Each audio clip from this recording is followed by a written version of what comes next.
Eden Info, mesdames, messieurs, bonsoir. À suivre dans cette édition, le compte-rendu du Conseil des ministres de ce mercredi 10 octobre 2018. À l'école primaire publique de Sommet, un forage a été inauguré par SOS Village d'enfants. Nous sommes dans l'arrondissement de Togba, dans la commune d'Abomey-Calavi. Ouverture ce jeudi du 17e sommet de la francophonie à Erevan, en Arménie. Ce sera tout pour les titres.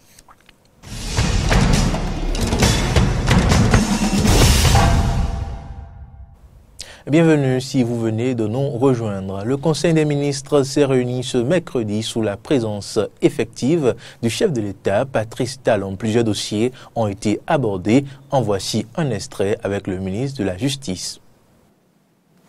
Le Conseil des ministres s'est réuni ce jour, mercredi 10 octobre 2018, sous la présidence de M. Patrice Talon, président de la République, chef de l'État, chef du gouvernement. Au titre des mesures normatives, cadre administratif de réalisation de l'enregistrement à titre dérogatoire sur le registre de naissance. La mise en œuvre du recensement initial administratif à vocation d'identification de la population RAVIP a permis d'identifier environ 2 500 000 de nos compatriotes qui se sont fait recenser sur la base du témoignage. En vue de leur permettre de disposer d'un acte de naissance, l'Assemblée nationale a voté la loi 2018-26 du 3 août 2018 portant autorisation d'inscription à titre dérogatoire à l'état civil. Au titre d'autres mesures normatives, le Conseil a également adopté les décrets portant transmission à l'Assemblée nationale pour autorisation de ratification de la Convention des Nations Unies sur la transparence dans l'arbitrage international entre investisseurs et États, fondée sur des traités signés à Port-Louis, île Maurice, le 17 mars 2015. Transmission à l'Assemblée nationale pour autorisation de ratification du protocole à la Charte africaine des droits de l'homme et des peuples relatif aux droits des personnes âgées, adopté à Addis Abeba le 31 janvier 2016. Transmission à l'Assemblée nationale pour autorisation de ratification de la Convention des Nations Unies sur le contrat de transport international de marchandises effectué entièrement ou partiellement par mer, adopté par l'Assemblée générale des Nations Unies à New York le 11 septembre 2008. Au titre des communications, sélection d'entreprises pour le contrôle et la surveillance des travaux d'urgence d'entretien des routes revêtues, campagne 2018. Le Conseil des ministres avait approuvé le 16 mai 2018 le programme des travaux d'urgence d'entretien des routes revêtues au titre de l'année 2018. Les axes concernés par ces travaux sont l'O 1, sortie Natitengu Carrefour, route nationale numéro 7, Tangueta-Porga, frontière Burkina Faso, Kota, Carrefour Natitengu et Djougou à Fondali. L'O 2, limite département Kétou, Pobek Kétou et Porte-Nouveau à Vrankou-Igolo. L'O numéro 3, Kove-Boïkon et Dogo à Zové-Abomey, jonction contournement Sogon. L'O numéro 4, Boïkon-Dassa. Au titre des mesures individuelles, sur proposition du ministre du cadre de vie et du développement durable, la nomination suivante a été prononcée. Directeur général des eaux, forêts et chasses. Conservateur général des eaux, forêts et chasses, Aristide Fortuné à Djadémé. Je vous remercie. Le conseil communal d'Abomey-Calavi, avec à sa tête le maire Georges Bada, a procédé à la remise des kits scolaires aux démunis de 3 arrondissements de la commune ce mercredi 10 octobre 2018. Il s'agit des enfants des arrondissements de Togba, Rouedo et de Révier. L'événement s'est déroulé en présence des parents, des enfants bénéficiaires et des autorités locales de ces localités. Donc, reportage. Le conseil communal d'Abomey-Calavi vient au secours des enfants démunis de la commune. Le maire Georges Bada, accompagné d'une forte délégation, est allé distribuer aux écolières et écoliers des arrondissements de Togba, de Rouedo et de Révier plus de 1000 kits scolaires pour le compte de la rentrée scolaire 2018-2019. Selon la première autorité de la commune, Georges Bada, le financement de ces fournitures scolaires vient du paiement des taxes et impôts par les citoyens d'Abomey-Calavi. Vos parents ont payé des taxes, ont payé des impôts dans les caisses de la commune et le conseil communal a décidé de prendre une partie pour acheter des kits afin de ramener l'équilibre. Parce que tous les doigts ne sont pas égaux. Certains ont les fournitures pour aller à l'école, d'autres n'en ont pas. Face à cet acte salvateur, les bénéficiaires n'ont fait qu'exprimer leur reconnaissance au conseil communal. Merci pour ce geste salutaire qui nous permettra de mener les activités sans grande difficulté. Nous vous permettrons de faire bon usage de ces kits. Que Dieu vous bénisse. Ce geste que vous venez de faire témoigne de votre attachement à la cause éducative. Les kits de fourniture scolaire viennent soulager les peines de nos apprenants, précisément ceux qui sont des orphelins et les plus démunis. Les différents acteurs au niveau de l'école, par ma voix, vous remercie du fond de leur cœur. La remise des kits scolaires aux enfants démunis est un projet du conseil communal d'Abomey-Calavi qui va s'étendre sur tous les 9 arrondissements de la commune. La cérémonie de ce jour fait suite à celle des arrondissements de Godomé et de Calavi Centre il y a quelques jours pour le même objectif. À la fin de cette cérémonie, les chefs des 3 arrondissements bénéficiaires ont exprimé leur satisfaction. On les écoute. Avec nous, le maire de la commune, c'est-à-dire le conseil communal à travers le maire Georges Bada, a donné à tous les écoliers de la commune d'Abomey-Calavi, en particulier l'arrondissement de Togba, les écoliers de l'arrondissement de Togba, de toutes les écoles de l'arrondissement de Togba, des kits scolaires.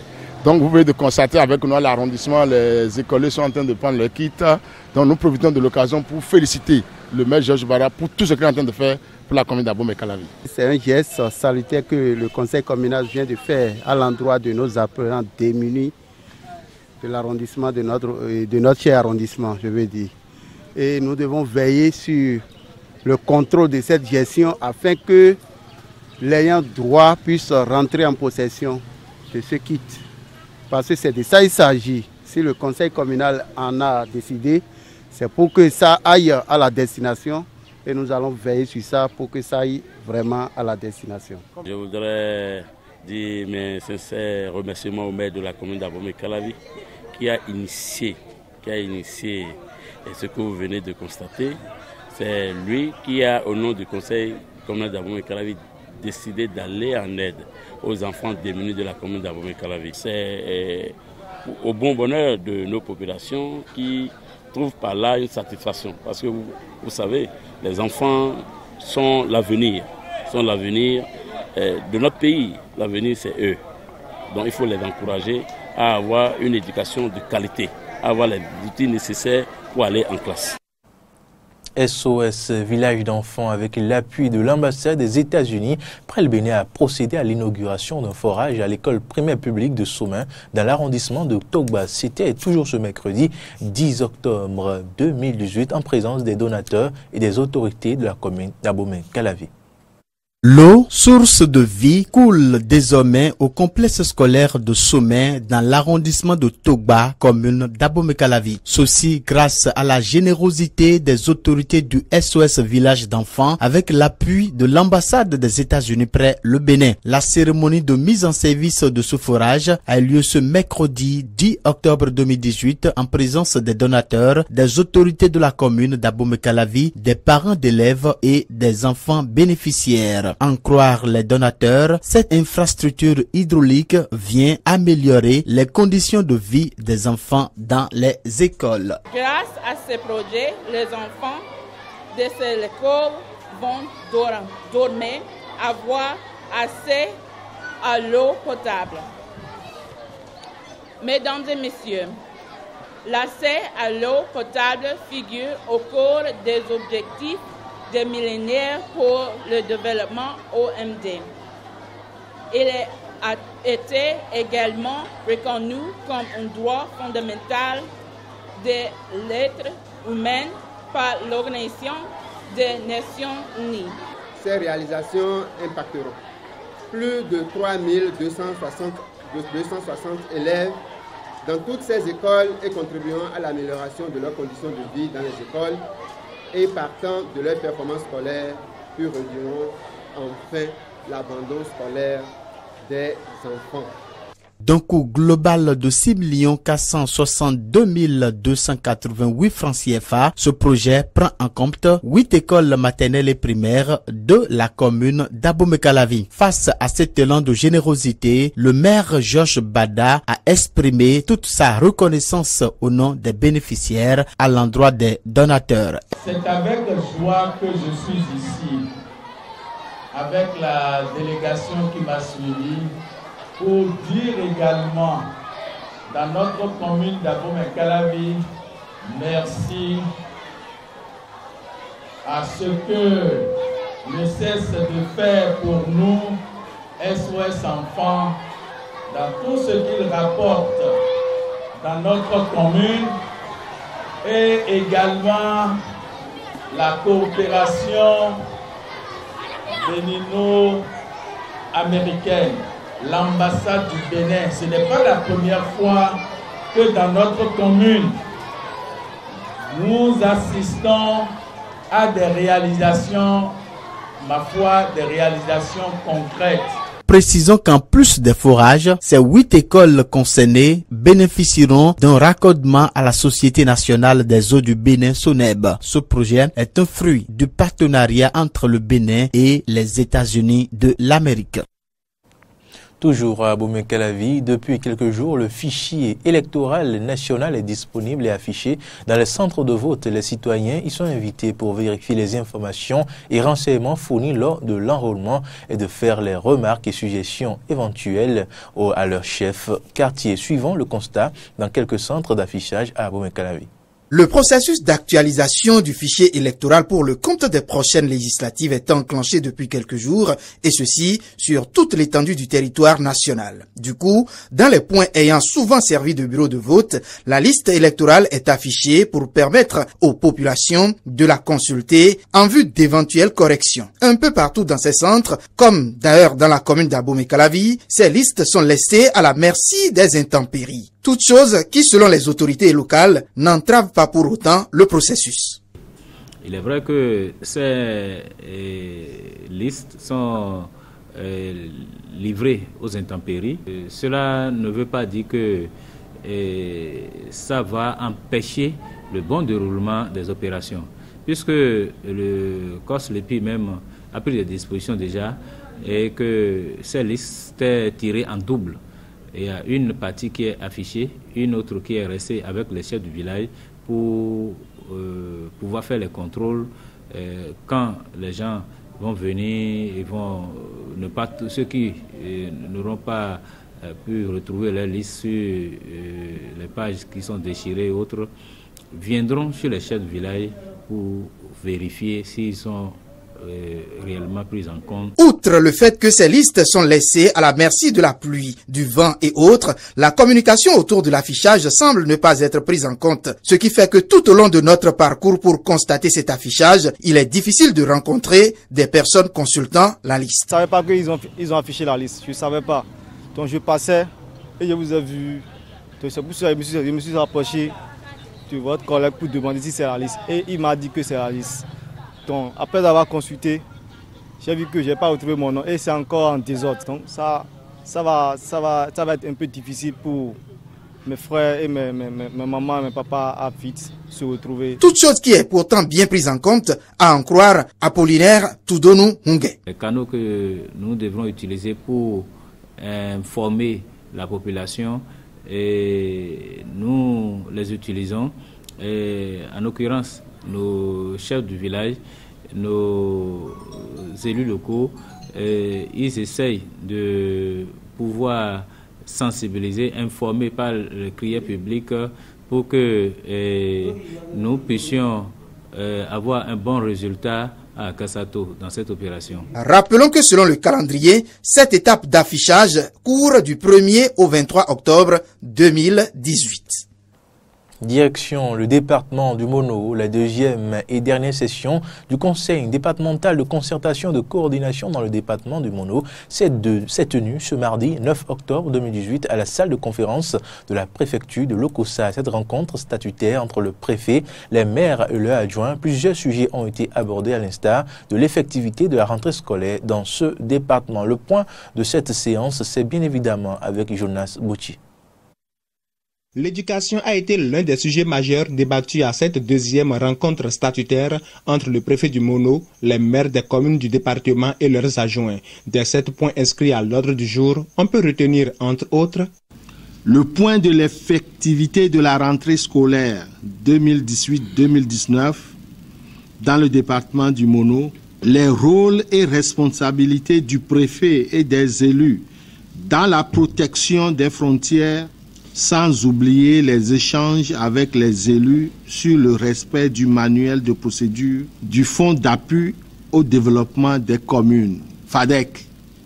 Présentant le point sur l'effectivité de la rentrée scolaire dans le Mono, le DEDAMP Lambert Bossou a fait savoir que certaines écoles primaires du département n'ont pas encore ouvert les classes. Du fait de l'inondation, la fréquentation scolaire a été perturbée dans certaines écoles eu égard aux conditions d'accès à ces écoles en saison pluvieuse. Donc il y a 2 circonscriptions scolaires qui sont très affectées dans notre département. Donc il s'agit de Grand Popo et d'Atiémé. Bon, généralement, c'est lorsque le pluie cesse que les classes reprennent normalement, à cause des risques auxquels les écoliers s'exposent. Le manque de salles de classe constitue la grande difficulté à laquelle les collèges du département du Mono sont confrontés à cette rentrée scolaire, à en croire le tout nouveau directeur départemental en charge de l'enseignement secondaire dans le Mono, Dr Yaovi Mathieu Ayessi. Toutes les composantes du personnel enseignant sont au travail. Mais les difficultés ne manquent pas, puisque le problème de salles de classe se pose. Nous voudrions implorer l'autorité préfectorale afin que ces problèmes de salles de classe qui se posent avec acuité puissent trouver des débuts de solutions. Au cours de cette deuxième session du CDCC pour l'année 2018, les autorités départementales en charge des enseignements maternels, primaires et secondaires ont échangé avec le préfet et les maires du Mono les stratégies qu'ils souhaitent mettre en œuvre pour améliorer les performances du département aux prochains examens de fin d'année. En interactualité, le président français Emmanuel Macron appelle à réinventer la francophonie qui n'est pas un club convenu, un espace fatigué, mais un lieu de reconquête des valeurs comme les droits de l'homme. Il s'est ainsi adressé à une quarantaine de dirigeants au premier jour du 17e sommet de l'Organisation internationale de la francophonie, OIF, à Erevan en Arménie. Le président français a également souligné les reproches parfois faits à une francophonie trop institutionnelle. Ce sommet, sauf surprise, devrait connaître la nomination à la tête de la francophonie d'une Rwandaise au détriment de l'actuelle secrétaire générale, la Canadienne Michaëlle Jean, consacrant ainsi la victoire du président français Emmanuel Macron qui tente un rapprochement avec Kigali. Écoutons à présent le président français Emmanuel Macron.